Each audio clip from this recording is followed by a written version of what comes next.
Vietnam was not a war of front lines.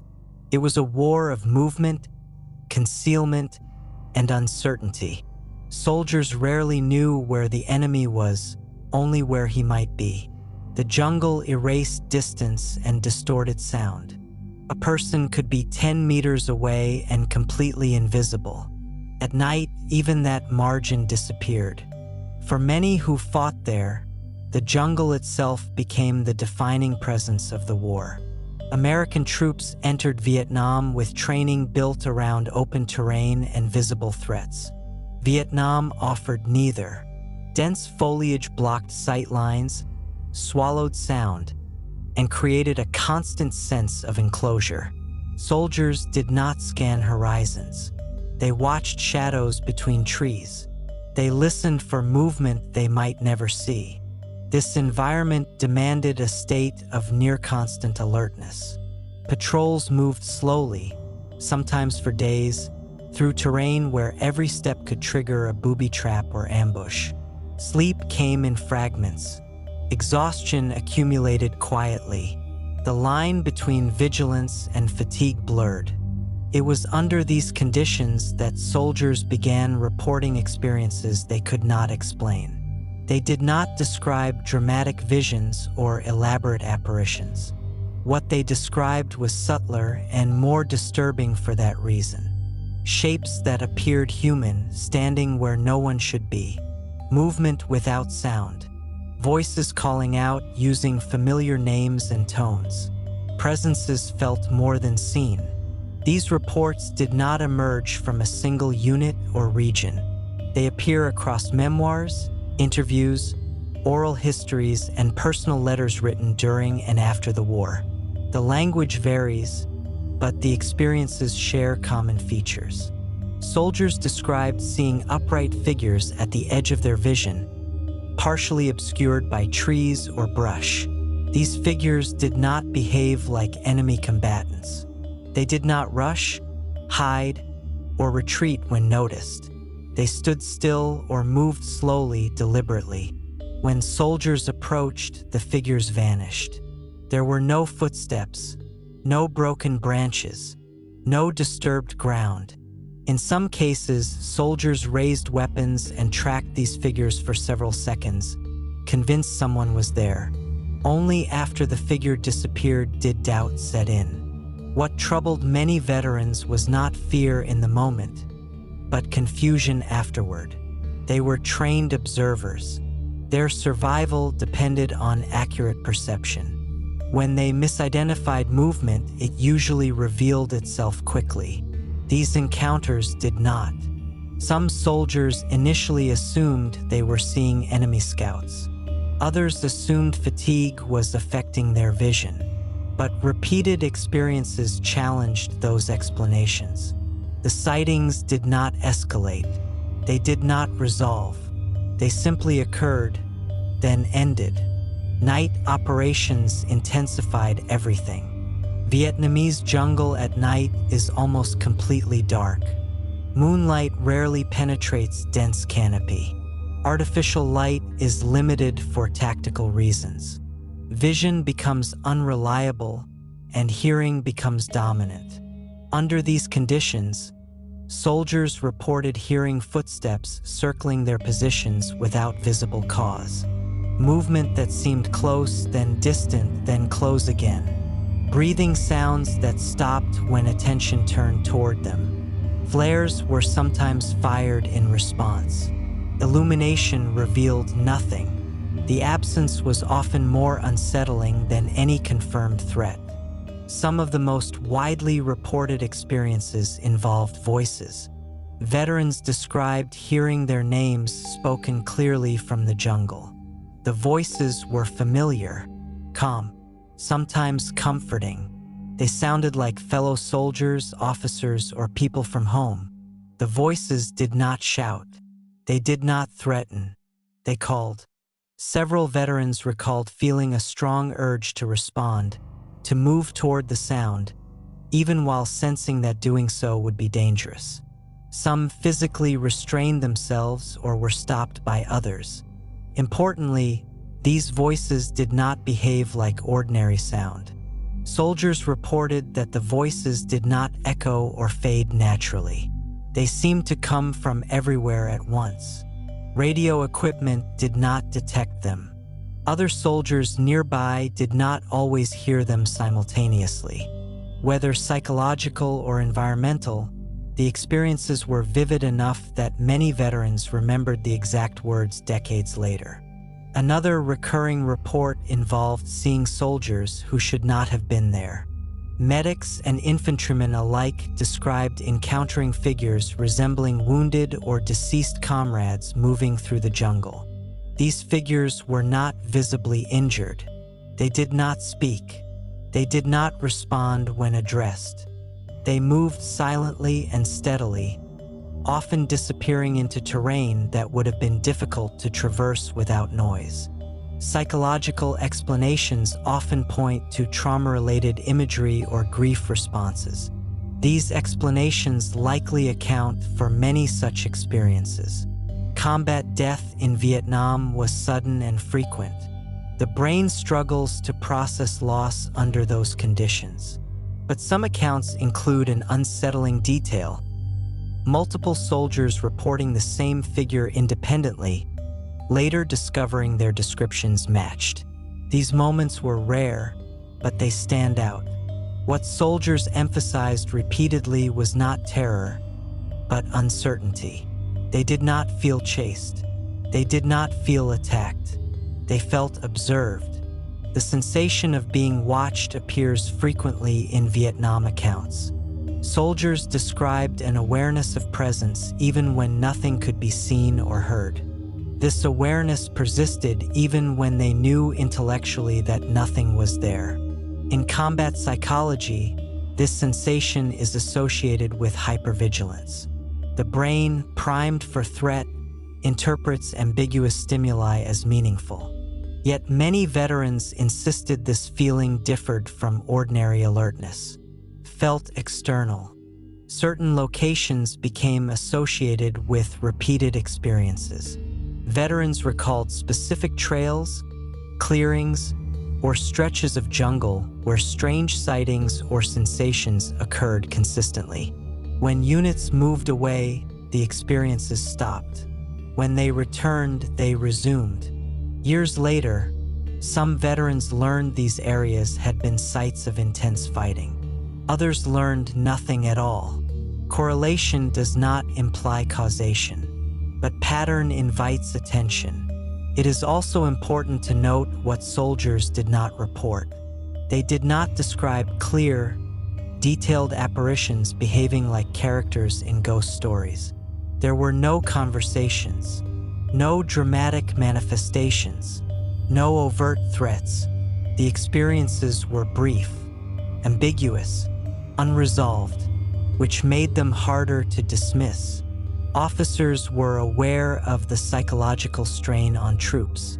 While no official military documents acknowledge paranormal experiences, veterans recall being discouraged from discussing strange sightings openly, not because commanders believed them to be supernatural, but because fear spreads. Morale in Vietnam was fragile. Units rotated frequently. Trust depended on stability. Anything that introduced uncertainty beyond the enemy was considered dangerous. Silence became a coping strategy. Soldiers rarely discussed these experiences in the field. Many did not speak of them until years later, when distance made reflection possible. When they did speak, they often did so cautiously. "I know it sounds strange. I can't explain it. I don't expect anyone to believe me." These disclaimers appear again and again in veteran accounts. They suggest reluctance, not embellishment. Vietnam differed from other wars not only in terrain, but in duration. Soldiers lived in this environment for months at a time. The jungle did not change. The stress did not resolve. The brain adapted. Perception adjusted. What emerged was not madness, but distortion. The experiences reported by Vietnam veterans occupy an uncomfortable space. They are too consistent to dismiss casually, too ambiguous to confirm, too human to ignore. They do not demand belief. They demand examination. Understanding them requires moving beyond what was seen and heard and toward how the human brain behaves under prolonged threat, exhaustion, and environmental uncertainty. That examination does not diminish the experiences. It contextualizes them, and it reveals why Vietnam produced these reports so persistently, while other conflicts did not. The experiences reported by soldiers in Vietnam do not exist in isolation. They occurred within a specific psychological and environmental context that shaped how perception functioned over time. To understand why these apparitions felt so real and why they lingered so powerfully in memory, it is necessary to examine how the human brain behaves under prolonged combat stress. Perception is not a recording device. It is an interpretation process. The brain constantly predicts what it expects to encounter and updates those predictions based on incoming sensory information. Under normal conditions, this process is balanced. In Vietnam, that balance was disrupted. Prolonged exposure to threat fundamentally alters how the brain assigns meaning. The amygdala, which detects danger, becomes hypersensitive. Signals that would normally be dismissed are elevated. Ambiguity becomes intolerable. In an environment where hesitation can be fatal, the brain favors false positives over false negatives. Seeing something that is not there is safer than missing something that is. Vietnam reinforced this logic every day. Sleep deprivation intensified the effect. Many soldiers went weeks without uninterrupted rest. Night patrols, ambushes, and guard duty fractured sleep into short intervals. REM sleep, which regulates emotion and stabilizes perception, was frequently interrupted. Scientific studies conducted after the war show that prolonged REM deprivation can cause waking dream intrusions. These are not hallucinations in the clinical sense. They do not involve fantastical imagery or loss of reality testing. Instead, they involve realistic, context-appropriate imagery that blends seamlessly with the environment. Figures appear where people might plausibly be. Voices sound familiar. Movement seems intentional.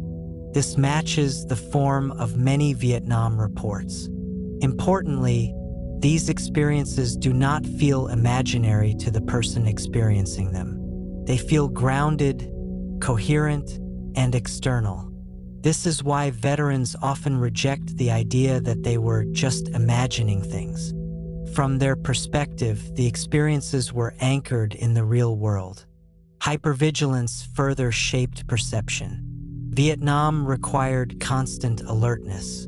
The enemy did not wear uniforms.